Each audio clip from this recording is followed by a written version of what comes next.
1971 সাল থেকে 2025 সাল পর্যন্ত বড়গাছতলা স্কুলের কি পরিবর্তন হয়েছে আপনারা সবাই কমেন্ট করে জানান, দেখেন এবং শেয়ার করেন। আসসালামু আলাইকুম রহমতুল্লাহি বারাকাতুহু। আমি এখন যে বিদ্যালয়ের সামনে দাঁড়িয়ে আছি এই বিদ্যালয়ের নাম হচ্ছে বড়গাছতলা বহুমুখী উচ্চ বিদ্যালয়।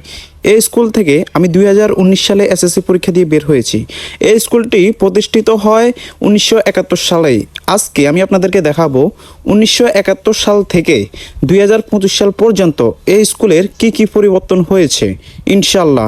শুরুতেই কথা বলবো স্কুলের মেইন গেট নিয়ে। এখন আমি যে স্থানে দাঁড়িয়ে আছি এটাই হচ্ছে আমাদের বড়গাছতলা স্কুলের মেইন গেট। এই গেটটা আমি যখন 2019 সালে পরীক্ষা দিয়ে বের হয়ে যাই এরপরে করা হয়েছে। এর আগে একটা ছোট পাশে, এই যে আমি দেখাচ্ছি, এই যে পাশেই একটা ছোট মেইন গেট ছিল আর কি। এখন আমি যে দোকানের সামনে দাঁড়িয়ে আছি এটাও কিন্তু বড়গাছতলা স্কুলের এই অংশ। এখানে আছে মোট 3টা দোকান, আর পাশে আর একটা দোকান আছে, মোট 4টা দোকান। এই 4টা দোকান হচ্ছে বড়গাছতলা স্কুলে। এখান থেকে যে ভাড়াটা আসে এটা কিন্তু বড়গাছতলা স্কুলেই ব্যবহার করা হয়। আমি যে স্থানে দাঁড়িয়ে আছি এর পিছনে একটি ভবন দেখতে পাচ্ছেন।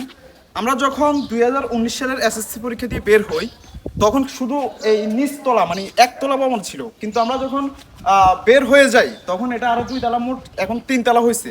এই ভবনটাও কিন্তু একটা পরিবর্তন। ভবনটি দেখতে খুবই সুন্দর দেখা যায়, আলহামদুলিল্লাহ। এখন আমি যে স্থানে আছি আমার পেছনে একটা বিল্ডিং দেখতে পাচ্ছেন। এটা যখন আমরা 2019 ব্যাচ ছিলাম তখন এটা করা নিয়ে উদ্যোগ নিতেছিল। আর এই বিল্ডিংটা করে দিছে হচ্ছে যে মিজানুর রহমান সুমন, হয়তো আপনারা নাম শুনেছেন, উনি করে দিয়েছেন এই বিল্ডিংটা, পিছনের বিল্ডিংটা। এটা যখন আমরা 2019 সালে মনে হয় তখন কাজ শুরু হয়েছিল এরকম মনে হয়, আমার ঠিক খেয়াল আসতেছে না। ধন্যবাদ মিজানুর রহমান সুমন ভাইকে। এখন আমি যে স্থানে আছি এর পিছনে একটা বিল্ডিং দেখতে পাচ্ছেন এবং শহীদ মিনার দেখতে পাচ্ছেন। এই বিল্ডিং এবং শহীদ মিনার আমরা যখন 2019 সালে এসএসসি পরীক্ষা দিয়েছি তখনও ছিল। তো এটা নিয়ে আর কিছু বলবো না। এটা হয়তোবা অনেকেরই কমেন্ট করে যাবে যে অনেকেই এই স্কুলে এই পিছনে যে বিল্ডিংটা আছে এখানে ক্লাস করছে, এটা অনেকের কমেন্ট করে যাবে। কমেন্টে জানান যে এই ভবনটি কি এখনো আগের মতো আছে কিনা। আমার পিছনে যে মাঠ দেখতে পাচ্ছেন এই মাঠটা কিন্তু আমরা যখন 2019 সালে এসএসসি পরীক্ষা দিয়ে বের হয়েছিলাম তখন বরাদ ছিল না, কিন্তু এখন বরাদ করা হয়েছে। এটাও একটা পরিবর্তন।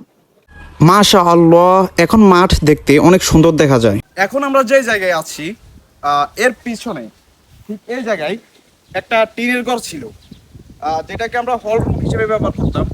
বাট এখন এটা ভেঙে ফেলা হয়েছে, হয়তোবা ভবিষ্যতে এটা আবার করা হবে। কিন্তু আমাদের সচিব মহোদয় স্যার বলছেন যে এটা নিয়ে কাজ করবে, এখানে আরেকটা বিল্ডিং তোলা হবে ইনশাআল্লাহ। টিনের ঘরটা এখন না থাকার কারণে জায়গাটা খালি দেখা যায়। আমার পিছনে দেখতে পাচ্ছেন যে অজুখানা। আমরা যখন স্কুলে ছিলাম তখন আমাদের স্যারদেরকে বলছি কিংবা কমিটিদেরকে বলছিলাম যে আমাদেরকে একটা অজুখানা করে দেন এবং আমাদের একটা নামাজের, মেয়েদের জন্য নামাজের ব্যবস্থার জন্য একটা রুম করে দেন, কিন্তু এটা হয় নাই। কিন্তু এখন আমরা যখন 2019 সালের এসএসসি পরীক্ষা দিয়ে বের হয়ে গেছি এরপরে হয়তোবা এটা হয়েছে অজুখানাটা। এটা একটা ভালো উদ্যোগ। এটা হচ্ছে আমাদের স্কুলের পিছনের অংশ। পিছনের অংশের দিক দিয়েও কিন্তু একটা পকেট গেট আছে, আপনারা দেখতে পাচ্ছেন ভিডিওটাতে। সবশেষে আপনাদেরকে এই কথাই বলবো যে আপনারা যারা বড়গাছতলা স্কুলের স্টুডেন্ট ছিলেন এক সময় বা এখনও আছেন, আপনারা কি পরিবর্তন দেখেছেন 1971 সালের পর থেকে, বা আপনি যখন এসএসসি পরীক্ষা দিয়ে বের হয়ে গেছেন, কমেন্টে জানাবেন। আর সবাই অবশ্যই ভিডিওটা শেয়ার করে দেবেন, আপনার টাইমলাইনে রেখে দেবেন এই ভিডিওটা ইনশাআল্লাহ। সবাই ভালো থাকবেন, সুস্থ থাকবেন। আসসালামু আলাইকুম রহমতুল্লাহি বারাকাতুহু।